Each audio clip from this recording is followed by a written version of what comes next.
in the tradition of Teen Wolf 2, T-O-O, in the tradition of Look Who's Talking 2, as in look who's also talking. Right.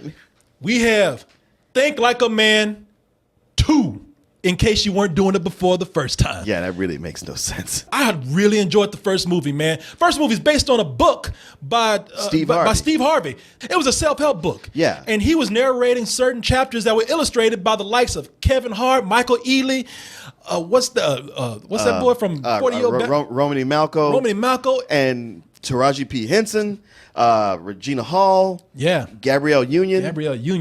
Pretty much every fine black woman. Megan Good. Every fine black woman in Hollywood. Yeah. It was one of those things where Kevin Hart seemed like he's kind of like a niche comedian where like, yeah, he's around, he's loud right now, but eventually he'll go away. And that was a movie when you were like, give him his props. This guy is amazing. Oh, yeah. Look, I mean, he knows it, too. Kevin Hart got to walk like my uncle now. My uncle walks like that with his ass sticking out. I got an uncle that walk just like that. He ain't really fat and ain't got a belly, but his ass just stick all the way out. Hey, how you doing? Hey, how you doing? Like, damn, Uncle Chuck, you got to take a shit or something? What the fuck is wrong with you, man? Hey, got that ass swagger now. It was a movie that turned around and made like the white guy the minority, but it was still very multicultural in its appeal. Yeah, it was raunchy, but really smart and funny. It's a romantic comedy that didn't insult you. You're like, hey, that worked.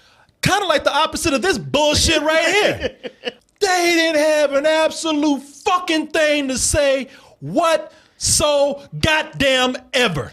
Hey, okay, here's how you know if they made a movie just to make a movie. Because it's set in Las Vegas. Now I will put the asterisk that the first Hangover is the exception because nobody had done that in a while, and they're like, "Hey, let's tell the ultimate Vegas story," and they did it. And now it's become a thing where it's like, well, why don't we just take these guys and put them in Las Vegas, and the movie will write itself? No, I'm sorry, Vegas does write its own movie, except it's the same fucking movie over and over again. Like you said, the Hangover said, you know what? We are going to tell the ultimate Las Vegas film. Yeah. After that, everybody did the same thing, man. Even the Hangover did the same thing. Even the Hangover did the same thing. They couldn't even reproduce that fucking success. This movie is a plug-in film. And let me tell you what I mean by plug-in film. First of all, you got the Las Vegas plug-in level. When you go to Las Vegas, you do the thing where you party too hard, you get into a fight, you go to the swim pool where all the hot people are hanging out. You go to jail. You get out, and then you rush somewhere to get married. Every fucking Las Vegas film we've seen recently has done this. Yep. But wait, there's more on the plug-in level. There's the plug-in level of a sequel that doesn't have a fucking thing to do. Right. We're going to throw in the montage of somebody doing the Tom Cruise dance from Risky Business. We're going to do the montage of taking somebody shopping and letting them dress. We have the scene where y'all realize that y'all ain't even got enough for a whole movie, so you throw in a music video, a full fucking music video. A full music video. And you, I give it to you. I give it to you motherfuckers in Hollywood. You're smart about it because you're throwing a video with a 90s hit that has everybody fucking clapping. And then meanwhile, they're too distracted to think like, oh shit, this is just padding out the fucking movie. This movie is one of the laziest goddamn movies I have seen this year, man. Because this movie right here does nothing to reflect that novel at all. I'm going to say something that has probably never been said before, and maybe never again.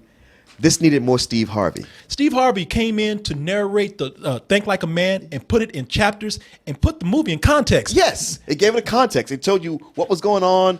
The fact that they broke it up and made it fit with the different chapters. And I feel bad about talking about Steve Harvey because we said, oh, here come those teeth. Because Steve Harvey would come in and he would say, you see, ladies, this is what you're supposed to do. And then he'd do this, and then he'd smile. You need to stop acting like a hoe. God damn, Steve Harvey. If you ever lose your success, you can always get a job as a projection screen. Just smile. But brother, I'm sorry for talking shit about you because you really made that movie. And if I was Steve Harvey, look, I know he's going to get a check. I know that he's going to get paid for this. But if you notice, he ain't nowhere to be seen in this. You know, right at the point where I was going to say to you, like, man, they just completely cut Steve Harvey out. They have one insulting little plug right near the end. I mean, they didn't even try to work it in in a clever way. It was Kevin Hart literally looking at a picture of Steve Harvey saying, "I love you, Steve Harvey," and I was like, "Wow, man!" I see Kevin Hart during his stage shows, his comedy acts, and I laugh hard, man. I even try to fight that laugh, because Kevin Hart he's that noisy little black man. Oh yeah. Even Ice Cube was on Conan O'Brien and said, "You know, Kevin Hart annoys me." I'm sure he's like, "Yeah, I miss Chris Tucker." Yeah. And somebody said, "Well, if you hate Kevin Hart, you're gonna want to kill Corey and Martin." I just want to say that I have love for Kevin Hart, but in this movie, they let that Negro out the cage, man. Well, and that's the problem I see with the lower level Kevin Hart movies is that when they don't write anything, they don't have anything for him to do. It's more of a like, "Hey man, it's riding on you. Get out there and do something." And he has that black comedian cadence, that loud black comedian cadence. That is Adam. How and people saying, "Corey, that's you."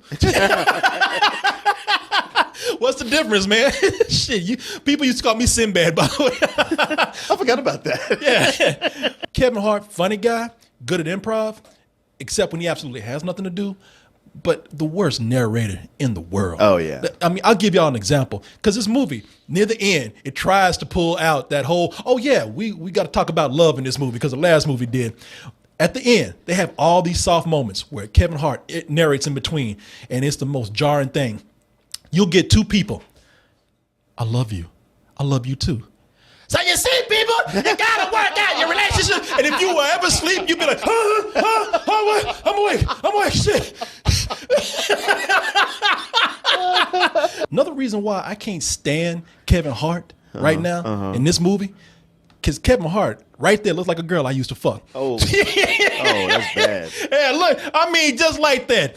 Had that dyed blonde hair, wore leopard skin skirts and shit like that. Titties look like pecs. That's just wrong. Yeah.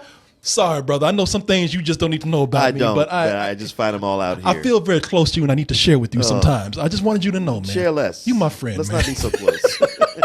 let's Skype these from now on. I mean, I hate that excuse that we've seen too many movies.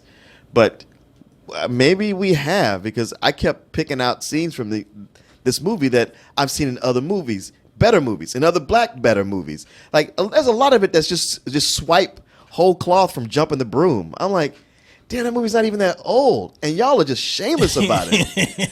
It takes for granted that it's going for an audience that's really not that picky, and it sounds insulting when I say that. But the thing is, you know, it's going for an audience that's used to watching anything with a black cast and not judging it whether it's fun. If the setup is funny, no matter how cartoonish it is, they'll get into it and laugh. I did get some laughs out of it. I don't mean just chuckles. I mean, I got some like genuine laughs.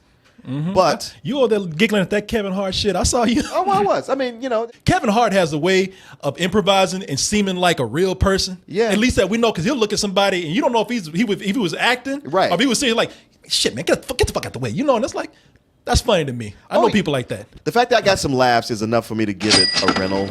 And the thing is, if you ever get a chance to see About Last Night, that's so much more of a sequel to Think Like a Man. That's very well than this put, is. man. That's very well put. And plus, it's Kevin Hart and Regina Hall. Both Michael Ealy. Oh, yeah, and Michael Ealy. Kevin Hart and Regina Hall, like that ad lib, they do it all through the movie. And the two of them can really keep up with each other. Yeah. You know who else made me laugh? Who's that?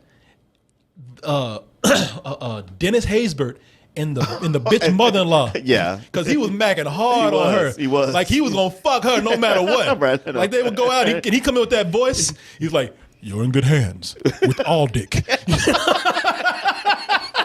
I wish that I could be as nice as you, Martin. Okay. Because I do enjoy the Verse movie very much.